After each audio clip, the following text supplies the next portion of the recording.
ከዚህ ከእስር ቤት እንድታስወጣኝ እፈልጋለሁ። ድርጅትም እንደ መጀመሪያው ይመለስልሃል።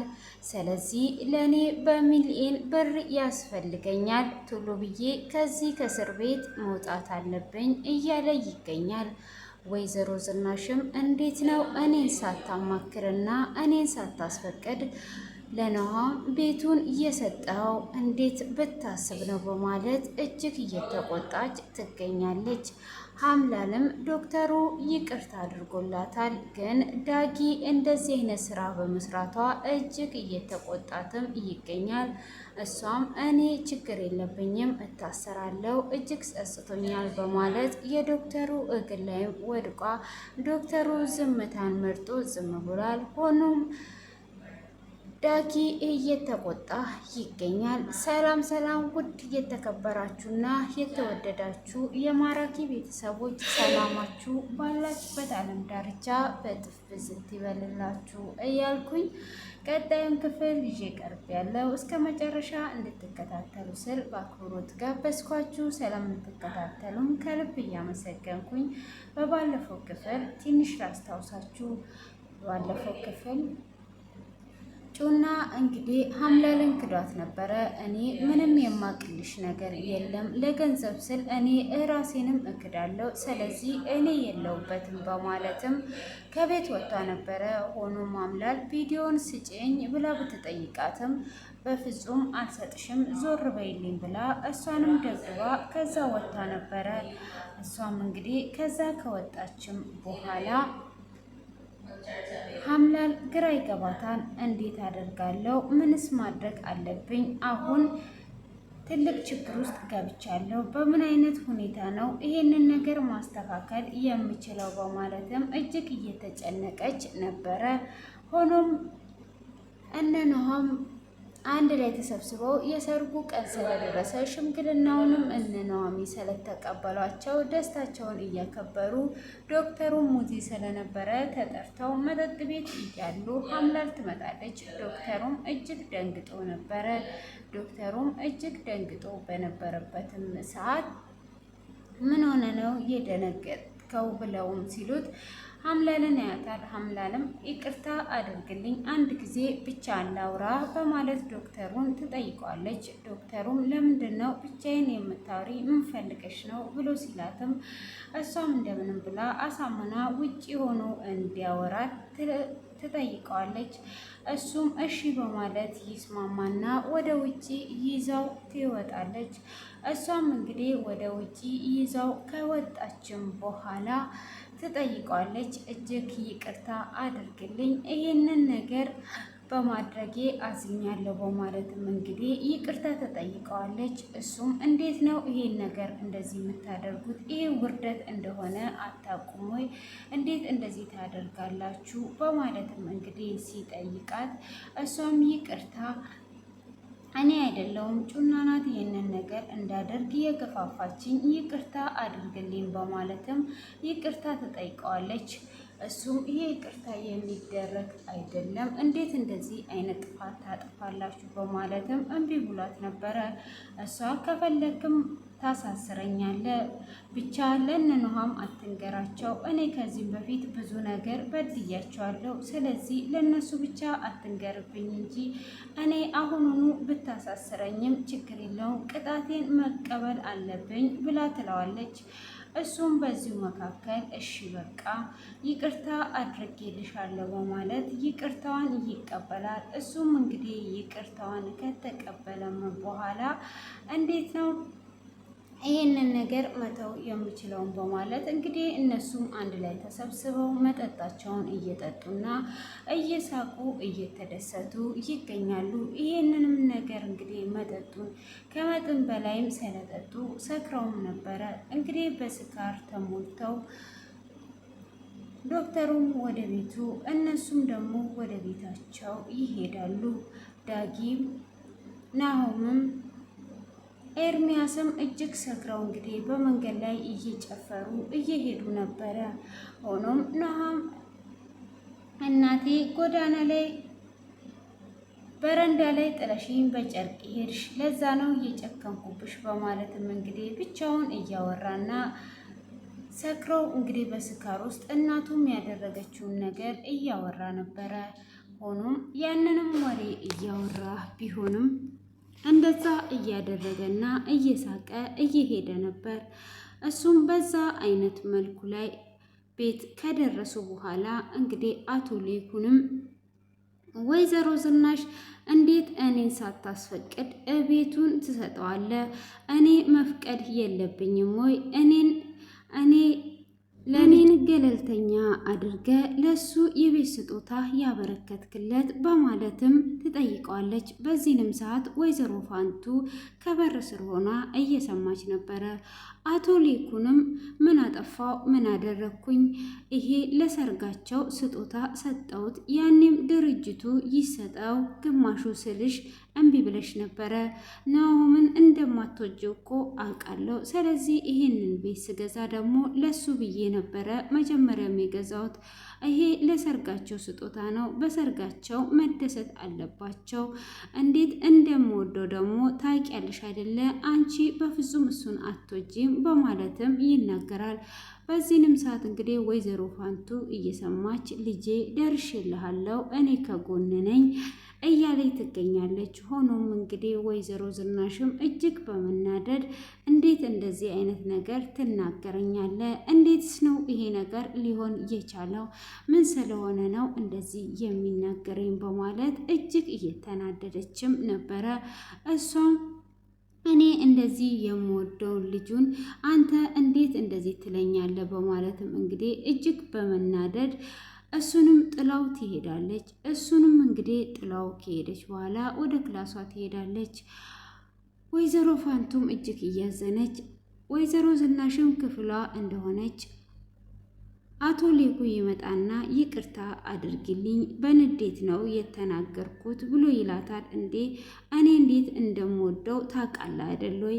ለምንድን ነው እንደዚህ የምትናገረኝ? እኔ እንደ እናት ሆኜስ አይደል ወይ ያሳደግኩት? በማለት ትጠይቀዋለች። እሱም አዎ ልክ ነሽ፣ አንቺ እንደ እናት ሆነሽ ነው ያሳደግሽው፣ እኔ ተሳስቼ ነው። መጀመሪያ ምንም ነገር አንደባበቅም፣ እንመካከራለን ተባብለን አልነበር ወይ? በማለት እንግዲህ ጠይቀዋለች። እሱም አዎ ልክ ነሽ፣ አይ በቃ ዛሬ የሰላም እንቅልፍ ተኛው ማለት ነው። በማለትም እንግዲህ እሱም በመደሰት ይታረቃሉ። ታርቀውም እየተሳሳቁ እያለ እነ ዳግም ሰክረው ወደ ቤት ይመጣሉ። እንዴ ጭራሹ እንደዚህ ሰክረዋል ማለት ነው። በማለትም እንግዲህ ሲያዩቸው አይ ዛሬ እንኳን እየጨፍሩ ብላ ወይዘሮ ዝናሽ ትላለች። እሷም እንደዛ ባለችበት ሰዓት እንዴ ምንድን ነው የሚጨፍሩት? አሁን ኤሚ እንዳትነሳ ቶሎ ብለን ዝም እናስደርጋቸው በማለትም ይነሳሉ። እሷም እንግዲህ ዝም ለማስደረግ ወደ ሳሎን በምትሄድበትም ሰዓት ምንድን ነው ምን ሆናችሁ ነው በማለትም ልትጠይቃቸው ስታያቸው ሶስቱም ሰክረው ነበረ። እነሱም ሶስቱም በሰከሩበት ሰዓት ለምንድን ነው እንደዚህ የሆናችሁት? በማለትም እንግዲህ የደስደስ ነው። ሆኖም እንግዲህ ኤርሚያስ ኤሚን ይቅርታ አድርጊልኝ፣ ቤቱ ወደዚህ ከምናመጣ አንተ መሄድ አለብህ ሲሉኝ ነው ተከትዬ ወደዚህ የመጣሁት፣ እኔ አልሰከርኩም በማለት እንግዲህ እየቀበጃጀሩና እያሳሳቃቸው ነበረ። በዚሁም እንግዲህ ኤሚ እጅግ ደስ ብላት እየሳቀች አረ ጨፍሩ፣ ተጫወቱ፣ እንደውም ዛሬ መተኛት የለብንም እንቅልፋችንን ማጣታችን እስካልቀረ ድረስ እያሉ እንግዲህ እየተሳሳቁና እየሳቁ ነበረ። ሆኖም እንግዲህ በዚህ አይነት መልኩ እነሱ ደስ ብሏቸው ከእንደገና ወደ የክፍላቸው ሲገቡ ዳጊም ወይዘሮ ዝናሽ ጋር ሄዶ ነበር።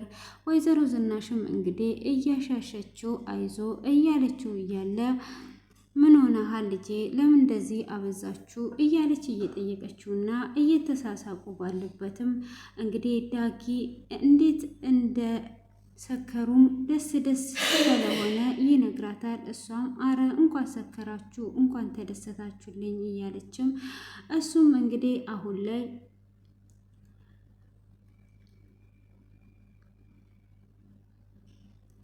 ኑሃሚ እጅግ እያመሰገናት ነበረ።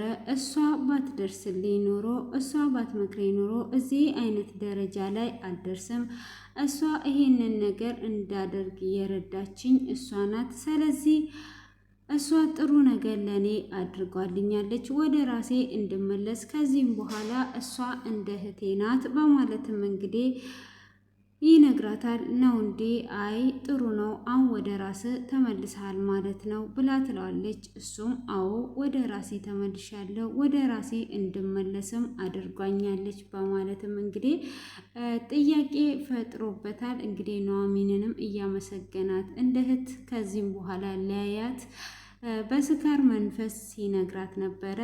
ሆኖም እንግዲህ ኑሐሚንም ለወይዘሮ ፋንቱ እናቴ ላይ እንዴት እንደጨከንኩባት አላቅም፣ እናቴ የሰው በረንዳ ላይ ጠቅልላ ጣለችኝ። ከዛም በኋላ እኔ እናቴ አትመስለኝም፣ ምን አይነት እናት ጨካኝ እናት ብትሆን ነው እንደዚህ የምታደርገው እያለ እንግዲህ በስካር ውስጥ ሲነግራት፣ እሷም ምናልባት እናት ችግር ደርሶባትስ ቢሆን ጭንቀት ውስጥ ሆና ቢሆን፣ ስለዚህ አንተ እሷን አልተረዳሃትም ሊሆን ይችላል፣ እሷ የሆነ ነገር ገጥሟትስ ቢሆን እንደዚህ ያደረገችው ብሎ ሲልም የፈለገ ነገር ቢገጥማት ምን አይነት ጨካኝ እናት ብትሆን ነው ልጇን በረንዳ ላይ በጨርቅ ጠቅልላ የምትተው? ስለዚህ ለእኔ እናቴ ዝናሽ ብቻ ናት፣ ለእኔ ዝናሽ መልካም እናቴ ናት እያለ ስለ ዝናሽም እየነገራት ነበረ። እሷም እንግዲህ ራሷ ስለነበረች እየረዳች ስታወራ፣ ምነው አንቺ ሴትዮዋን ታውቂያታለሽ ወይ? እሷ መጥፎ ሰው ናት፣ አንቺስ ጥሩ እናት ነሽ፣ አንቺ ልክ እንደ ፋንቱ ነሽ ብሎ እንደ ዝናሽ ነሽ ብሎ ወይዘሮ ፋንቱን ይናገራታል። ወይዘሮ ፋንቱም እንግዲህ እያለቀሰች አትፍረድባት፣ ምን አይነት ችግር ውስጥ እንደነበረች ስለማታቅ ብላ ትለዋለች። እሷም እንግዲህ በዚህ አይነት መልኩ ከተናገረችው በኋላ በይ አሁን እንደዚህ አይነት ነገር እንዳትናገሪ ብሎ ይላታል። እሱም በቃ አሁን ከዚህ መሄድ አለብኝ ብላ ትለዋለች። እንግዲህ ከዛ ጋር ጥለው ትሄዳለች ማለት ነው። ወይዘሮ ፋንቱም እጅግም ብታዘን እንግዲህ ይሄ ነገር እንዴት ሊሆን ይችላል? ለምንድን ነው ብዙ ነገሮች እንደዚህ አይነት ነገር የሚከሰተው? ጥሩም አይደለም በማለትም እንግዲህ እሷም እጅግ እያለቀሰች ነበረ። ሆኖም እንግዲህ ወይዘሮ ዝናሽም ኑሐሚንን አግኝታት ነበረ። ኑሐሚንንም ስለ ዳጊ ትነግረዋለች። ልጄን ስለቀየርሽልኝ አመሰግናለሁ። ልጄ በስካር ውስጥ ሆኖ ብዙ ነገር ማታ ተናግሮ ነበረ።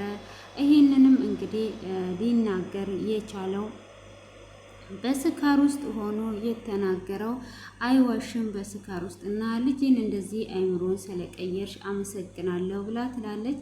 እሱን ለመቀየር ዝግጁ ስለሆነ ነው እንጂ እኔ ምን አድርጌ ቀይረዋለሁ ብለሽ ነው ብላ እንግዲህ እሱንም እያመሰገነቻት፣ እንዴት ነው ለሰርጉ ውስጥ ተዘጋጀሽ ወይ ብላ ስትል፣ እኛ ጋር ለሰርጉ መዘጋጀትማ ከጀመሩ ቆይተዋል ብላ ትላለች። አንቺም መዘጋጀት አለብሽ ስትላትም ያው ቤሎው ተመርጧል፣ ስለዚህ ሄዶ ማምጣት ብቻ ነው፣ ምንም ችግር የለውም በማለትም እንግዲህ ትናገራለች ማለት ነው።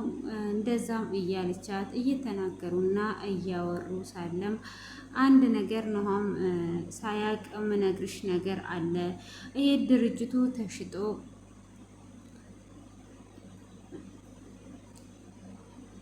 ቤታችን ተሽጦ ድርጅቱ መትረፍ አለበት ብላ ትላታለች። እሷም እንደዛ በምትላትም ሰዓት እንዴት ነው እንደዚህ የሚሆነው? እናንተስ የት ልትኖሩ ነው ብላ ስትላት፣ አንቺን የመሰለች አማች ሰጥቶኛል፣ እኔ ከአንቺ ጋራ ነው መሆን የምፈልገው፣ ስለዚህ ድርጅቱ መትረፍ አለበት ብላ ትላለች። እናም ጥሎሹንም ደግሞ እንልካለን ብላ ስትልም፣ እናንተ እዚህ አይነት ነገር ውስጥ እንዳላችሁ እነተሰማ ስለሚያውቁ ችግር የለውም ብላ ስትላትም፣ አይ እንድትልኩ እንልካለን፣ ደንቡን መጠበቅ አለብን፣ ኪሳራ ላይም ብንሆን በማለት እንግዲህ ትናገራለች ማለት ነው። ወይዘሮ ዝናሽም እየተጨዋወቱ ይገኛሉ። ሆኖም እንግዲህ ሀምላል አሁን ላይ ከጩና ጋራም በባለፈው ስለተጣላች መንገድ ላይ ቁጭ ብላ እያለ ዳጊ ይመጣል። ሊያልፋትም ሲል እንዳያልፋት ትለምነዋለች። እሷም እንግዲህ በዛ አይነት መልኩ ከለመነችውም በኋላ ዳጊም ወደ ራሱ ይመለስና ምንድን ነው ደግሞ የቀረሽ ብሎ ሲላትም እሷም ዶክተሩን ያደረጉትንና ጩና እጅግ መጥፎ ሰው እንደሆነች አሁን ደግሞ ቀጣዩን እነሱ ቤት ላይ ታርጌት እንዳደረገች ተነግረዋለች ማለት ነው። ስለዚህ እንድትጠነቀቁ ፈልጌ ነው ይህንን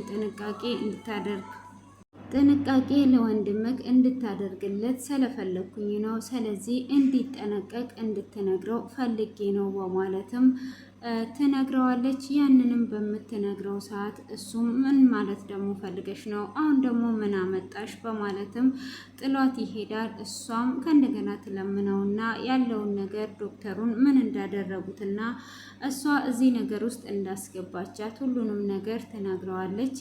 ከዛንም እንግዲህ ሁሉንም ነገር ልነግርህ አንድ ቦታ እንቀመጥ በማለትም ስትጠይቀው ከአንቺ ጋር የትም አልቀመጥም በማለትም ይመልስላታል። በዛ ላይ ደግሞ እኔ እርቦኛል ብላ ስትለውም ብር ሰጥቷት ይኸው ከፈለግሽ መብላት ትቻለሽ፣ ዞር በይልኝ አሁን ላይሽ አልፈልግም ብሎ ይላታል። እሱም እንግዲህ እንደዛ በሚላትም ሰዓት እሷም እንዴት ነው እንደዚህ የምትለኝ? በፍጹም እንደዚህ እንድትለኝ ሳይሆን እኔ አሁን ላይ አንተ ከጎኔ እንድትሆን ነው የምፈልገው ብላ ትለዋለች። እሷም ምንም ከጎንሽ የምሆነው ነገር የለም ዞር በይልኝ ብሎ ይላታል። እሷም ያለውን ነገር እነግርሃለሁ በማለት እንደምንም ብላ ታሳምነዋለች። እሱም እሺ በቃ ነይ እንሂድና ንገሪኝ ብሎ ይላታል። እሷም እሺ በማለት ልትነግረው ሁሉንም ነገር እና ቅጣቴንም እኔ እቀበላለሁ ምንም ችግር የለብኝም ብላ ትለዋለች። እሷም ይህንን ቅጣቴን እቀበላለሁ ምንም አይነት ችግር የለብኝም ብላ ስትለውም እሱም እንግዲህ ያምናታል። እንዴት አድርጌ ልመንሽም እያላት ነበረ። ድራማስ ቢሆን እንዴት ነው የሚደረገው ብላ ስትለውም አሁን ከፈለክ እኔን ማሳሰር ትችላለህ፣ ቪዲዮ የት ነው ያለው ብሎ ሲላት ቪዲዮ ያለው እሷ ጋር ነው እና ለፖሊስ እንጠቁም፣ ለፖሊስ ደግሞ ከጠቆምን አንቺም አለሽበት ብሎ ሲል እኔ ቅጣቴን መውሰድ እፈልጋለሁ፣ ወደ ራሴ መመለስ ስለምፈልግ አንተ የፈለግከውን ነገር ማድረግ ትችላለህ ብላ ትለዋለች። እንግዲህ አምላል ወደ ራሷ ልትመለስ ወስናለች። እንግዲህ አሁን ላይ ብዙ ተንኮሎችን ሰርታ አልተሳካላትም። ስለዚህ ወደ ራሷ ልትመለስ ወስናለች ማለት ነው። እንግዲህ እዚህ ጋር አቶ ሌኩን ወይዘሮ ዝናሽን እንደዛ ማለት ነበረበት እንዴ? የለበትም። ክፉ ራሱ ብትሆን እንደዛ አንጠርጥሮ ተቀይረዋል ነበር እንዴ? ወይ ጉዴ! ጉድ መጽው አለ። ለማንኛውም ደግሞ ወደነ አቶ ሲምቦ ቤት እንሂድ፣ ወደ እስር ቤት ማለት ነው። ወደ እስር ቤት ዞጭ ለጥ ብለን ስንገባ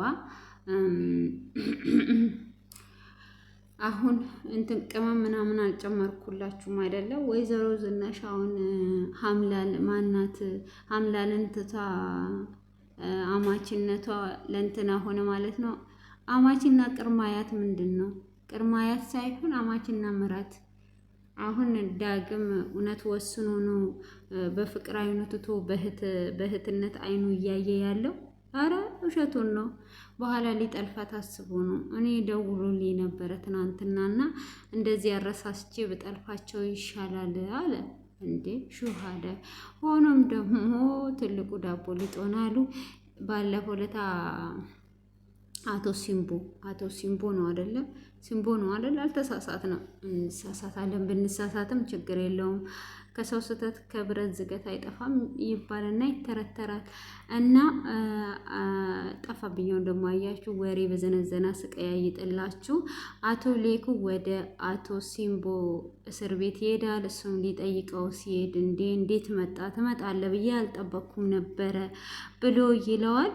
እሱም ዝምድና ለማጠንከር ነው ወይ በማለት ሲለውም ያው እኮ ዝምድናችን ጠንክሯል፣ ዳጊ አንተ ወለድከው እኔ ያሳደግኩት ሲለውም አይ እኔ አሁን ለትልቅ ጉዳይ እፈልጋለሁ፣ ድርጅትህንም ለማትረፍ እኔን በሚሊዮን ብር ሰጥተኸኝ ከዚህ ከእስር ቤት ማስወጣት አለብህ ብሎታል። እንግዲህ አቶ ሲምቦ በሚሊዮን ብር ምን እየሰፈር ነው ያለው? እኔ ምስቲ ቆጥሬ እናያለን፣ ወይም ደግሞ ሰክስክራቡን በሚሊዮን አሳዩኝና እኔው ከዛን እንግዲህ አቶ ሲምቦ ሳስበው የባለፈውን ዳይመንድ ሊሰርቅ ነው መሰለኝ፣ እሱን ሰርቆ ነው መሰለኝ የአቶ ሌኩንን ድርጅት እንትን የሚለው። አሁን አቶ ሌኩንና አቶ ሲምቦ ምንድን ናቸው የሚሆኑት? እንግዲህ እነሱ አንዷን ሴት ለሁለት ያገቡ ናቸው።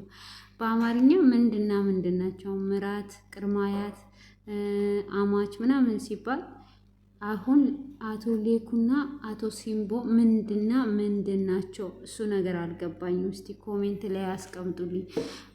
ጥሩና ምንድን ነው? ምራትና ቅርማ ምራት ነው ወይስ እንዴት ናቸው? አልገባኝም። እሱን እስቲ ኮሜንት ላይ አድርጉልኝ። ወይኔ ጉዴ! እንዴት ነው እነሱ አንዷን ሴት ለሁለት ያገቡት? ሀራም እኮ ነው፣ ግፍ ነው እንዴ!